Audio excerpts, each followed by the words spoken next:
Все начинается 23 октября 2077 года.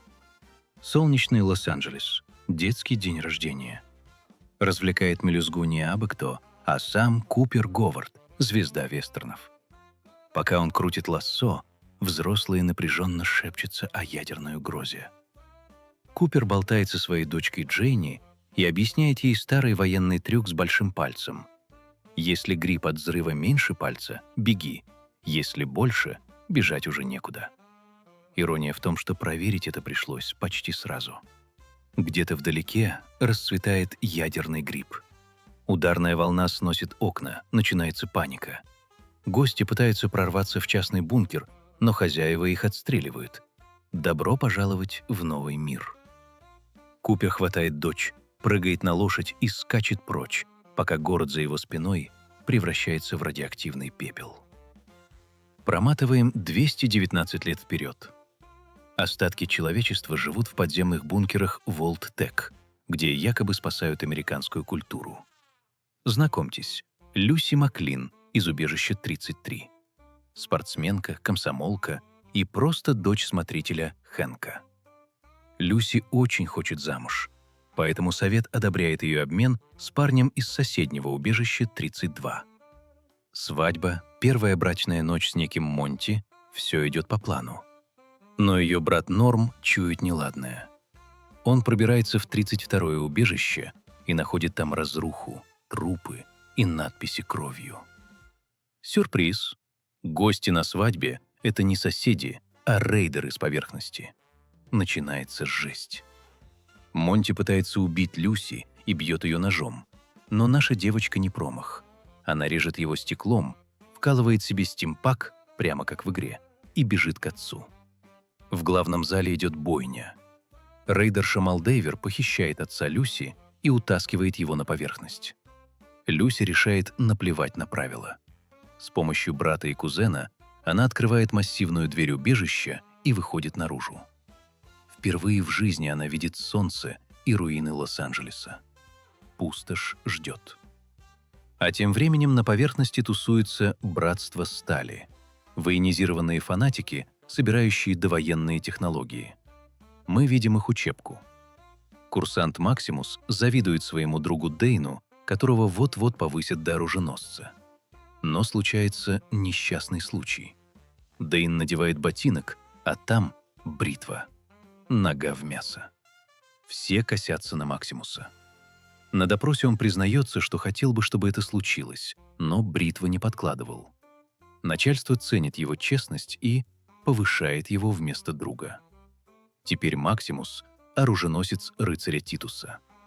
Их задача – найти сбежавшего ученого из анклава с какой-то суперважной технологией. Ночь, кладбище. Трое наемников раскапывают могилу. Но там не труп, а живой мертвец – Гуль. И да, это тот самый Купер Говард из пролога, только теперь он похож на вяленое мясо и явно не в духе. Он просидел в яме несколько лет благодаря местному авторитету. Наемники хотят, чтобы он помог им найти того же ученого из анклава, и предлагают долю. Гуль смеется им в лицо. Двоих убивает на месте, а третьего закапывает живьем в свою же могилу. Батя вернулся в игру. Он отправляется на охоту в одиночку. Сюжет переносит нас в лабораторию анклава. Тут работает доктор Сиги Уилзик. Работа у него так себе. Опыты на собаках. Одному щенку не повезло с весом, и его хотели сжечь, но Уилзик пожалел малого и спас.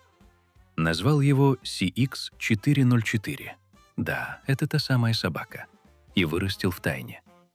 Доктор разрабатывает какую-то загадочную синюю капсулу и вшивает ее себе прямо в шею. Запомните этот момент.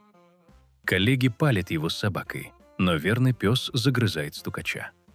Уилзик и CX-404 сбегают из лаборатории. Люси исследует руины. Натыкается на скелеты семьи, которая приняла план «Д» — яд от Волтек, чтобы не мучиться. Ночью у костра ее находит беглый Уилзик с псом. Доктор дает ей дельный совет. «Вали обратно в бункер, принцесса, или тебе придется стать совсем другим человеком». Утром Люси узнает дорогу до города Филли. Уилзик тоже бредет туда, но по пути натыкается на свалку с человеческими останками и понимает, что задерживаться вредно для здоровья. Максимус плетется за своим рыцарем Титусом. Титус оказывается тем еще мудаком. Заставляет оруженосца тащить сумки и идти в разведку. Они находят следы Уилзига, но натыкаются на Яо Гая, это мутировавший медведь. Героический рыцарь Титус с визгом убегает, и медведь делает из него отбивную. Максимус, в отличие от босса, не трусит и валит медведя одним выстрелом. Покалеченный Титус требует стимпак и угрожает трибуналом за то, что Макс не закрыл его грудью. Максимус смотрит на это нытье и решает: «Не, бро, так не пойдет». Он дает рыцарю умереть, забирает его силовую броню Т-60 и становится новым рыцарем Титусом. Ну, почти. Проверяет силу брони, кидает кирпич так, что сносит стену. По дороге он еще и разнимает драку, которая началась из-за того, что какой-то псих любил курочек. Люси добирается до Филли, колоритного города из мусора. Она ищет Молдейвер через местную торговку Маджун. Та терпеть не может жителей убежищ. В лавку заходит Уилзик. Он странно много знает про планировку убежища 33, что пугает Люси. Но поговорить не успевают. На сцену выходит Гуль. Он пришел за головой доктора, буквально. Начинается жесткий замес. Уилзигу отстреливают стопу.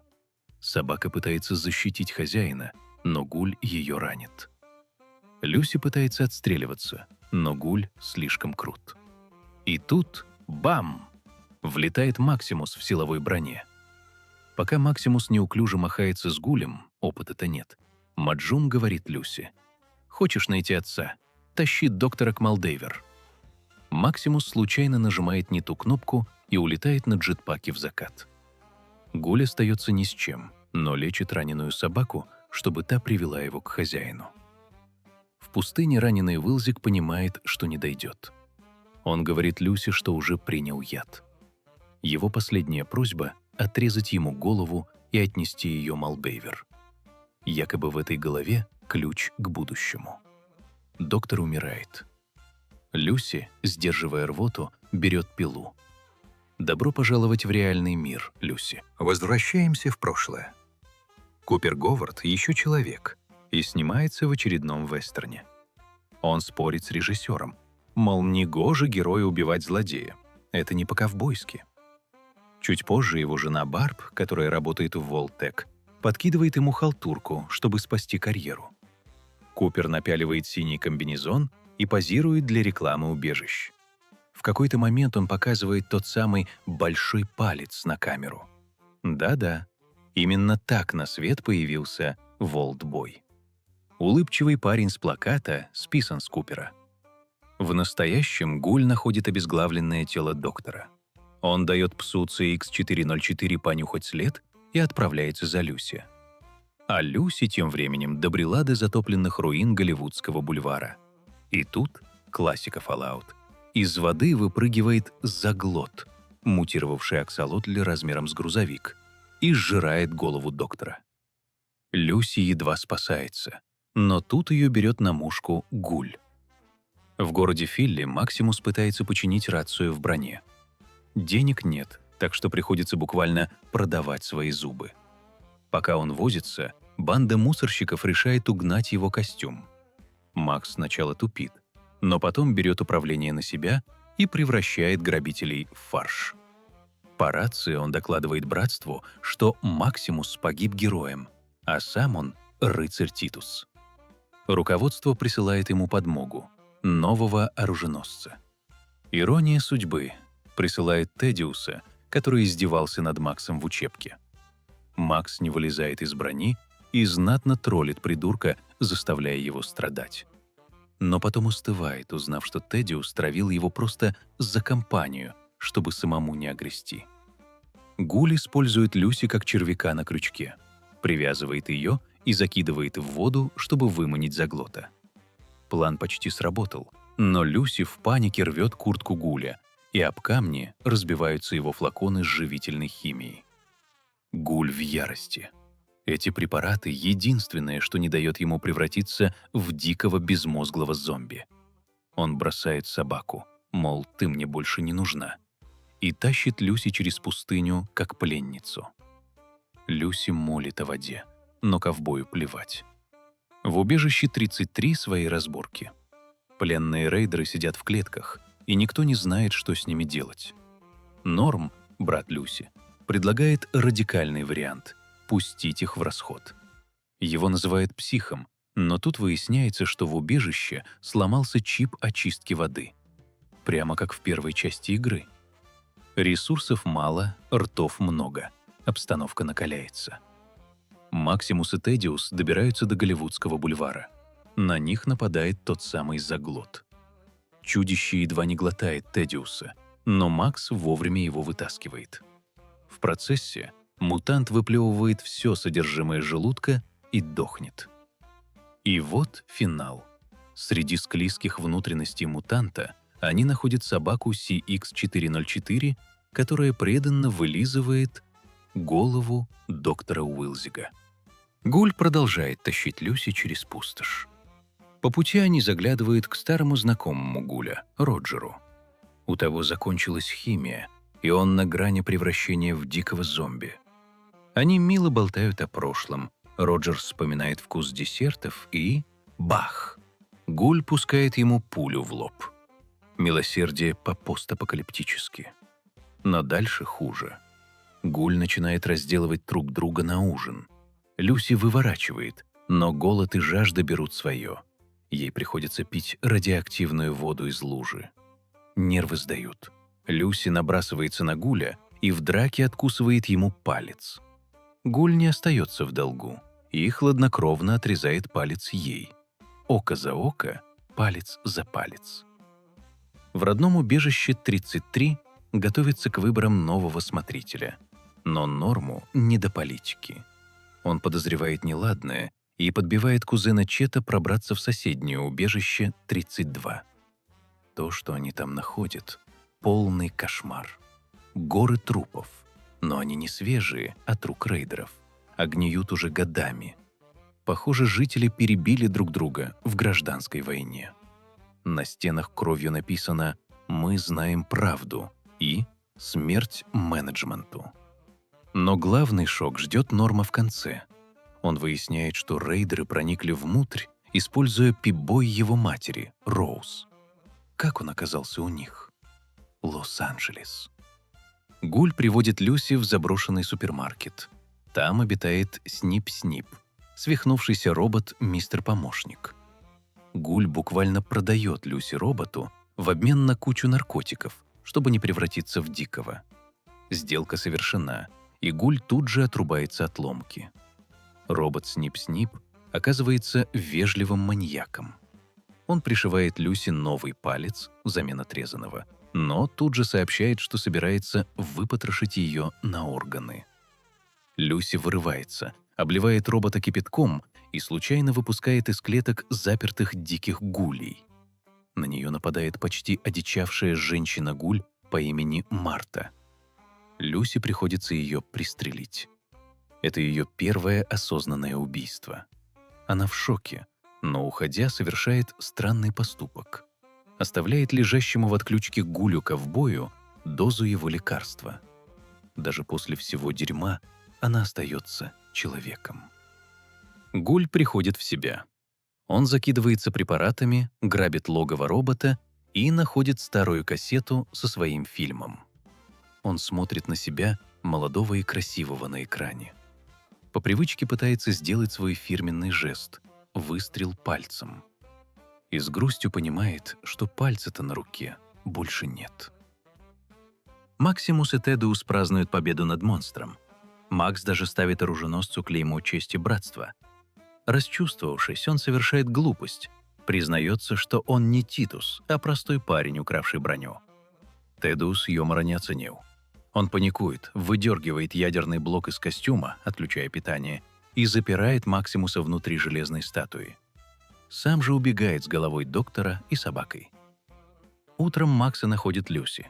Она вызволяет его из ловушки. У них одна цель найти голову Уилзига, так что они решают объединиться. В убежище 33 проходят выборы смотрителя. Побеждает милая старушка Бетти Джонсон с результатом 98%. Первым же указом она объявляет великое переселение.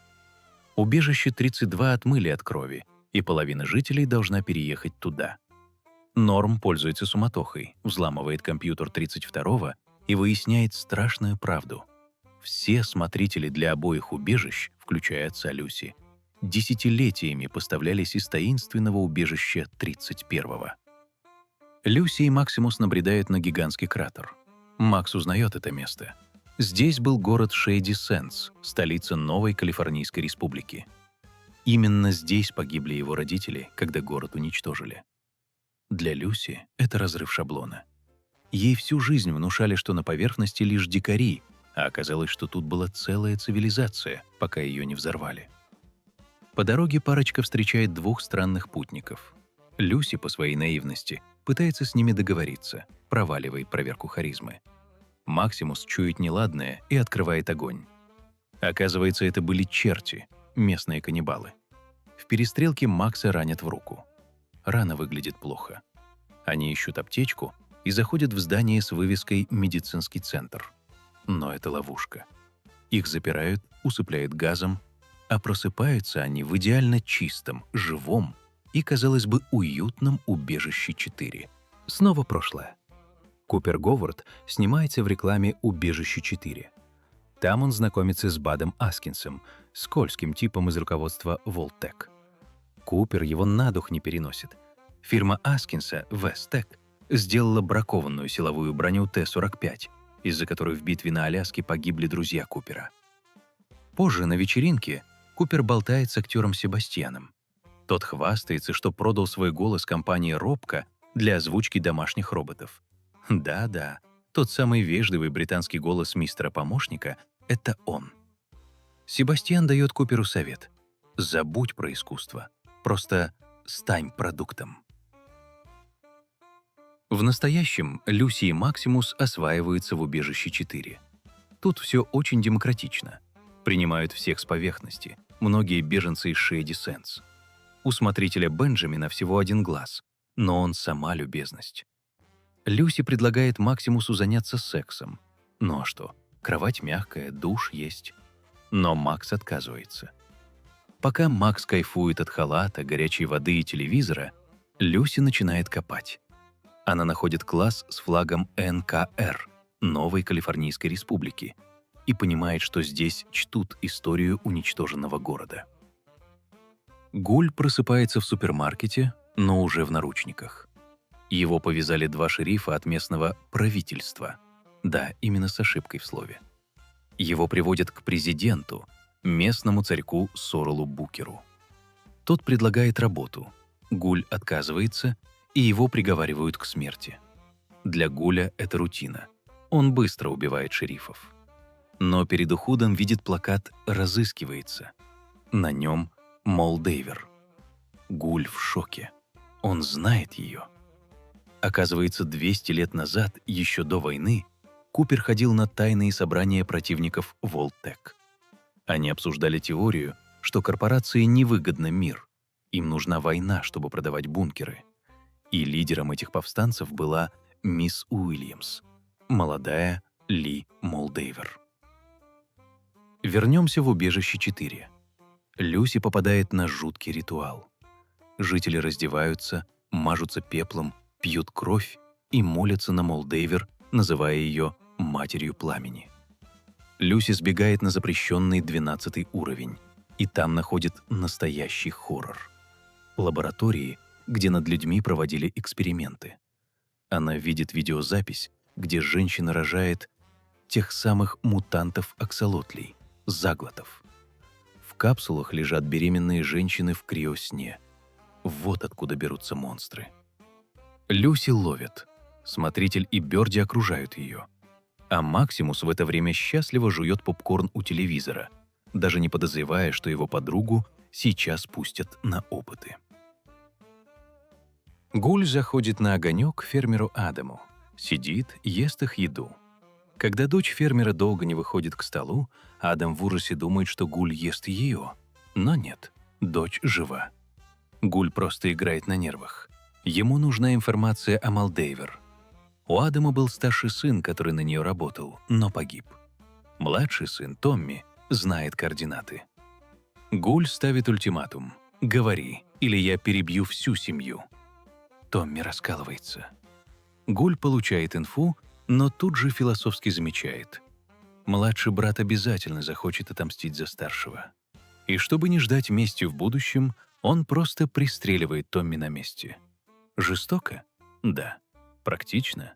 В стиле Гуля. Купер встречается с Молдейвер, тогда мисс Уильямс. Она раскрывает карты. Ее компания создала холодный синтез, бесконечную чистую энергию. Это могло бы предотвратить войну за ресурсы. Но Волтек купил технологию и похоронил ее. Почему? Потому что если не будет войны, никто не купит бункеры. Бизнес — ничего личного. Молдейвер просит Купера шпионить за его женой Барб и дает ему жучок для ее пип-боя. В убежище 4 Люси готовит к казни. По крайней мере, она так думает. Но смотритель Бен просто устраивает спектакль. Ты нарушила правила, так что вот тебе припасы на 2 недели и вали отсюда. Самое вежливое изгнание в истории. Максимус пытается ее спасти, украв ядерный блок, обесточив все убежище. Но понимает, что облажался. Жители не враги. Он признается Люси, что он не рыцарь Титус, а самозванец. Люси прощает его, но заставляет вернуть батарейку. Они уходят вместе. Тедиус, оруженосец-предатель, страдает. Его нога превратилась в мясо после того, как Макс наступил на нее в броне. Чтобы избавиться от лишнего груза, Тедиус запихивает собаку CX-404 в автомат с ядер-колой и бросает ее. Сволочь. В пустыне он встречает того самого торговца-шарлатана, любителя курочек. Тот предлагает сделку. Ядерный блок в обмен на лекарство от всего. Тедиус пьет жижу, и его нога мгновенно срастается. Торговец загадочно бросает. «Радиация тебя больше не побеспокоит». Звучит как очень плохой знак. Тедиус добирается до радиовышки, чтобы вызвать братство. Туда же приходят Люси и Макс. Тедиус попадает в ловушку. Ему пробивает шею арбалетным болтом. Но он не умирает. Рана затягивается сама собой. Максимус понимает. Тедиус превратился в Гуля, спасибо лекарству. А братство стали ненавидеть мутантов. Слыша шум вертушек братства, Тедиус в панике отдает голову доктора и убегает. Максимус решает остаться и отвлечь братство, чтобы Люси могла уйти с головой к Молдейвер. Перед расставанием эпичный поцелуй. Люси уходит в закат, а Максимус готовится встретить своих. В убежище 33 Норм продолжает расследование. Бетти, новая смотрительница, переселяет людей в 32-е. Норм взламывает ее терминал, притворяется ею и получает доступ к двери в убежище 31-е. Он заходит внутрь. Пустой коридор. Он доходит до конца и видит что-то, от чего у него и у зрителей отвисает челюсть. Братство тащит Максимуса на базу. Старейшина в ярости. «Где голова рядовой?» Он уже готов казнить Макса за травму Дейна. Но тут Дейн ломается и признается. «Я сам порезал себе ногу бритвой, потому что зассал идти в пустошь». Максимуса прощают, но с условием. Он должен привести всю армию братства к Молдейвер. Война неизбежна. А в это время в убежище 31 Норм находит склад. Огромный зал с криокапсулами. В них спят Бетти, Стеф и сам Хэнк. Оказывается, все руководители 33-го — это замороженные менеджеры из прошлого. К Норму выезжает Бат Аскинс, точнее его живой мозг на роботе-пылесосе. Бат объясняет, это программа почки Бада. Менеджеры должны проснуться и управлять суперменеджерами. Норма запирает в шлюзе. Выбор прост. Ложись в капсулу или умри от голода. Самый важный момент из прошлого. Купер подслушивает встречу жены с элитой мира. Там и мистер Хаус из Нью-Вегас и другие шишки. Они обсуждают, как спасти свои инвестиции в убежище. «Мир — это невыгодно», — говорят они. Барб предлагает страшное. Если ядерная война не начнется сама, Волтек сбросит бомбу первым. Купер в ужасе. В настоящем Люси находит отца в клетке у Молдейвер. Рядом за столом сидит жуткий дикий гуль. Молдейвер раскрывает карты. 20 лет назад мать Люси, Роуз, сбежала с детьми в Шейди-Сенс. Хэнк нашел их, забрал детей обратно в бункер, а город просто стер с лица земли ядерным ударом. А тот гуль за столом — это Роуз. Мама Люси выжила, но превратилась в безмозглого монстра. Хэнк, прижатый к стенке, вводит код активации холодного синтеза. Реактор запускается. Бесконечная энергия получена. Начинается хаос. Братство Стали штурмует обсерваторию, убивая всех подряд. На сцену выходит гуль. Он знает уязвимое место в броне Т-60, дефект сварки, о котором знал еще до войны, и кладет пафосных рыцарей одного за другим. Батя раздает стиля. Хэнк пользуется суматохой, крадет силовую броню у убитого рыцаря и вырубает Максимуса. Он зовет Люси с собой, но она, узнав правду о маме и городе, посылает его к черту. Хэнк улетает. Гуль предлагает Люси пойти с ним. «Хочешь найти ответы? Идем охотиться на твоего папку». Люси смотрит на свою мать Гуля и делает единственный милосердный выбор. Она убивает ее выстрелом в голову. Максимус приходит в себя. Рядом умирающая Молдейвер смотрит, как загораются огни во всем Лос-Анджелесе. Энергия вернулась. Она умирает. Вбегают солдаты братства, видят живого Макса и мертвую лидершу врага. «Все славьте рыцаря Максимуса!» — кричат они. Макс в шоке. Он получил звание, но потерял девушку. Люси, Гуль и Псина уходят в закат. Теперь они команда. А Хэнк приземляется где-то в пустыне Мохаве. Он смотрит на горизонт, и мы видим легендарный силуэт. Нью-Вегас. Титры.